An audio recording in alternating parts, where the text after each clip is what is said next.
स्वयं नारायण के नेत्र भराए घड़ी कुछ ऐसी आई है। अरे मृत्यु लोक पर अधर्म का चक्र चला है, प्रचंड विनाश लीला छाई है।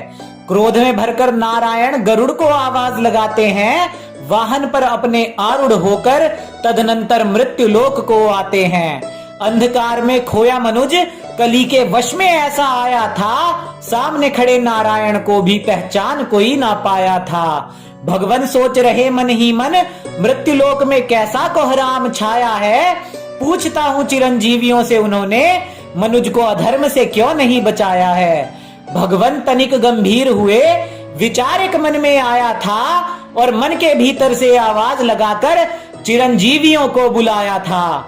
बलि विभीषण अश्वत्थामा संग विष्णु समक्ष खड़े जमदग्नेय थे, व्यास और कृपा भी साथ में थे और गदा लिए अंजनेय थे। सभी ने नारायण को प्रणाम किया, पर पवन पुत्र हनुमान गले से लगकर रो दिए। अरे नारायण में देख छवि प्रभु श्री राम की, चरण नारायण के बजरंग बली ने अपने अश्रुओं से धो दिए। अरे गले से लगकर बोले हनुमान, क्यों बचाऊं मनुज को। प्रभु ये मनुज बड़ा ही धूर्त हुआ है, तुमको छलिया बताता है। अरे तुमको है पक्षपाती कहता और मेरा हृदय छलनी हो जाता है।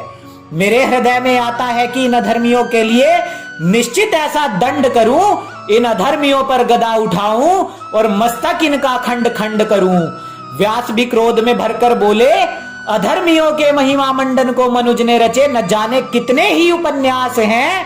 अरे रामायण महाभारत के धर्मियों को श्रेष्ठ दिखाकर खुद को समझते वेद व्यास हैं। अर्जुन के रथ पर विश्वकर्मा रचित दिव्य कपि को हनुमान ये बताते हैं। अरे करुणा और भक्ति की मूरत बजरंगी को भी पक्षपाती ठहराते हैं। सदा ही जिसने परमार्थ किया उस अर्जुन को नीचा ये दिखाते हैं और ग्रंथों में झूठे श्लोक मिलाकर अधर्मी को वृषा बताते हैं। अरे वृषा तो है जो धर्म को समझे और सदा से ही सत्य वक्ता है। अरे जिस कर्ण ने झूठ बोलकर ही शिक्षा और सब कुछ प्राप्त किया था, उसे हमारा कृष्ण वृषा कैसे कह सकता है।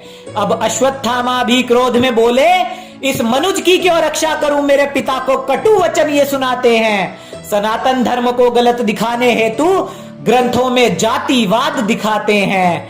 हाँ मैंने जघन्य अपराध किया था जिसका फल भी मैंने भोगा है, पर मेरे पूज्य पिता को झूठ बोलकर क्यों पहनाया धर्म का चोगा है।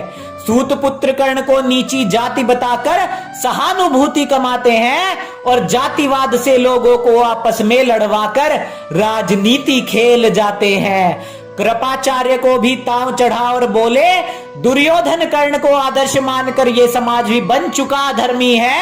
आज भी द्रौपदी नहीं है सुरक्षित, मनुष्य हो चला दुष्कर्मी है। हाथ जोड़ फिर बोले विभीषण, धर्म की खातिर विरुद्ध हुआ भाई के, फिर भी ना मिला मुझको सम्मान है। इस मनुज की मैं क्यों रक्षा करूं, जो कुलद्रोही कहकर करते मेरा अपमान है। रावण का सम्मान ये करते, कहते मैया सीता को कभी ना हाथ लगाया था। नहीं बताते अप्सरा से दुष्कर्म के कारण श्राप उसने ये पाया था। श्राप था यदि किसी स्त्री को रावण उसकी इच्छा के विरुद्ध हाथ लगाएगा, ऐसा घिनौना अपराध करते ही उसका मस्तक खंड खंड हो जाएगा। अरे रावण बनने की चाह में ये मनुज अपने अहंकार में ऐठा है, उसके जितना ज्ञान तो प्राप्त कर सकता नहीं था, बस उसकी भांति दुष्कर्मी बन बैठा है। हनुमान बोले, हे प्रभु मैं तो आपकी प्रतीक्षा में ये धर्म सहता हूँ, पर जितने भी यहाँ राम और कृष्ण भक्त हैं उनकी रक्षा के लिए तत्पर रहता हूँ। नारायण ने फिर मौन को तोड़ा और बोले, कुछ क्षण ठहरो, मैं कल्कि बनकर आऊंगा।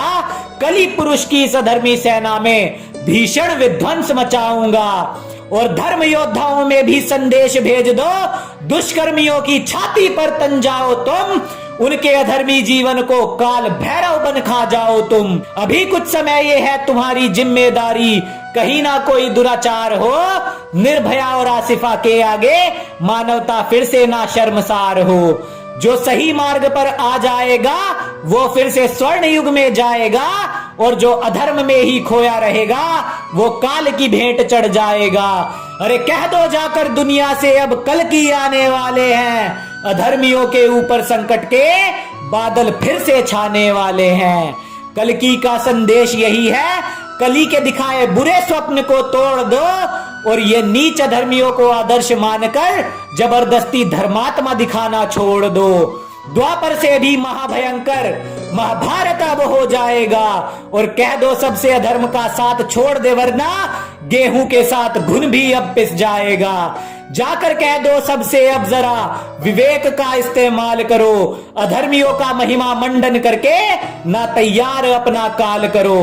कह दो जाकर अधर्म के भक्तों से कोई कर्ण आज भी दुर्योधन को नहीं बचाएगा।